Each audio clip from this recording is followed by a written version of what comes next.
Krishna s'adresse aux rois assemblés. Krishna se rendit dans la ville d'Hastinapur afin d'y livrer les messages des Pandavas. Informé de sa venue, Dhritarashtra demande à son fils d'accueillir le Seigneur d'une façon digne de son rang.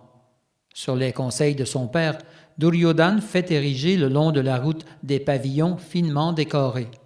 Il fait aussi préparer pour le Seigneur la meilleure des nourritures. Duryodhana croyait ainsi s'attirer les faveurs de Krishna. Vidura dit alors à Dhritarashtra, « Bien que tu veuilles recevoir Krishna avec une opulence digne de sa personne, ton but n'est pas vraiment de lui plaire. Les Pandavas te demandent seulement 5 villages que tu leur refuses. Tu tentes d'acheter le Seigneur de tous les êtres avec de simples richesses. Krishna et les Pandavas ne font qu'un. Ne les sépare donc point. Krishna n'appréciera pas ton hospitalité, car elle ne vient pas du cœur. Si tu tiens vraiment à lui plaire, donne-lui ce qu'il te demandera. » Duryodhana prend alors la parole. « Demain, dès que Krishna se présentera au palais, je l'emprisonnerai. Le monde entier sera ensuite à mes pieds. » Furieux d'entendre de telles inepties, le grand Bhishma quitte aussitôt les lieux. Le lendemain, les Kurus, à l'exception de Duryodhana, accueillirent le Seigneur Krishna dans la ville d'Hastinapur. Tous les citoyens sortirent eux aussi pour accueillir le Seigneur, dont les yeux sont pareils à la fleur de lotus. Puis le Seigneur Krishna pénétra dans le palais, où étaient assis plusieurs rois et princes. On lui offrit un siège en or incrusté de joyaux multicolores. Après s'être entretenu brièvement avec les Kurus, Krishna quitta les lieux pour se rendre chez Vidura, qui accueillit le Seigneur en lui massant les pieds. Vidura baignait dans un océan de joie spirituelle. Vidura et Krishna parlèrent un certain temps, puis Krishna alla offrir son hommage à Kunti, la mère des Pandavas, elle qui avait énormément souffert des agressions de Duryodhana contre sa famille. Krishna la réconforta en lui parlant de ses fils. Puis le Seigneur retourna au palais de Duryodhana et tous se levèrent pour l'accueillir. Duryodhana en profite alors pour inviter Krishna à prendre un repas chez lui, mais Krishna décline l'invitation.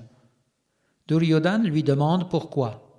Le Seigneur Krishna lui répond « Je ne vois pas d'amour dans tes gestes.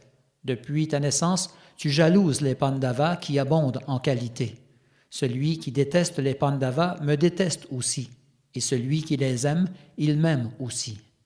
Sache que les Pandavas et moi ne font qu'un. Tes offrandes sont imprégnées de malfaisance, et c'est pourquoi je ne peux les accepter.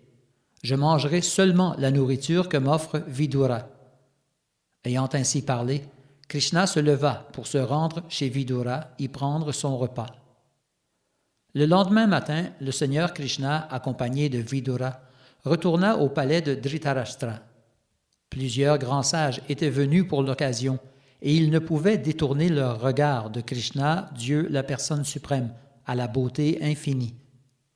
Le Seigneur Krishna, d'une voix aussi profonde que le son d'un gros tambour, adressa alors la parole à Dhritarashtra. « Ô roi, je suis venu ici pour tenter de faire régner la paix dans le monde. Or, ta dynastie est reconnue pour la grandeur d'âme de ses membres. Sache toutefois que Duryodhana et tes autres fils ont mis de côté la vertu, car ils jalousent les Pandavas. Cependant, si tes fils se réconcilient avec ceux de Pandu, ils ne trouveront pas la mort sur le champ de bataille. Ton devoir est de redonner aux Pandavas le royaume qui leur est dû. » Ensuite, les sages Narada et Parashuram, ainsi que Bhishma, Drona et Vidura, parlèrent en faveur de la paix. Puis, à la demande de Dhritarashtra, Krishna s'adressa à Duryodhana. « Tu es le fils d'une noble dynastie. Pourquoi alors agis-tu de façon malsaine et sournoise? Il serait plus normal que tu fasses la paix avec les fils de Pandu. Les Pandavas ne t'ont jamais rien fait, et pourtant tu les as toujours persécutés. Ne cherche pas la querelle, car les Pandavas sont invincibles.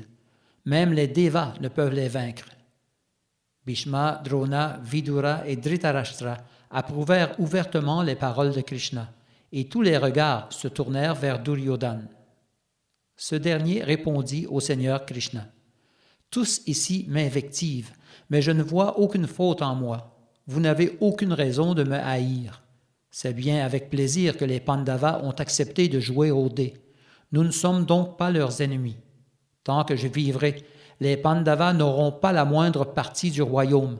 Je ne leur donnerai même pas assez de terrain pour qu'ils puissent y planter une aiguille. » Le Seigneur Krishna répondit à Duryodhana, « Si tu tiens absolument à mourir sur le champ de bataille, alors ton vœu sera exaucé. Tu as tenté de tuer les Pandavas par le feu, le poison et le jeu. En plus, tu as humilié leur épouse et tu as voulu les ridiculiser pendant qu'ils vivaient paisiblement dans la forêt. Pour tout cela, toi et les tiens brûlerez comme des arbres dans un feu de forêt. » Duryodhana, d'un air suffisant, se leva et quitta aussitôt les lieux. C'est alors qu'avec Shakuni, il planifia de capturer Krishna, croyant ainsi que les Pandavas en perdraient leur courage et deviendraient faibles et vulnérables au combat. Quelque temps plus tard, Duryodhana, en compagnie de ses alliés, entre dans la pièce où se trouve le Seigneur, mais ce dernier lui dit « Ô Duryodhana, tu crois que je suis seul, mais regarde tous ceux qui m'accompagnent. » Puis, éclatant de rire, Krishna déploie sa forme universelle, telle que décrite dans la Bhagavad Gita. Duryodhana est aveuglé par cette forme divine, éclatante à l'extrême, et tous les rois présents ferment les yeux, à l'exception de Bhishma, Drona, Vidura et les sages. Les dévas dans le ciel font pleuvoir des fleurs sur Krishna et battent leurs tambours. Après cette démonstration divine, le Seigneur Krishna sortit du palais en disant aux anciens « Vous avez tous été témoins de la façon dont Duryodhana a refusé d'écouter vos bons conseils. Il n'y a plus rien à dire. Préparez-vous tous au combat. »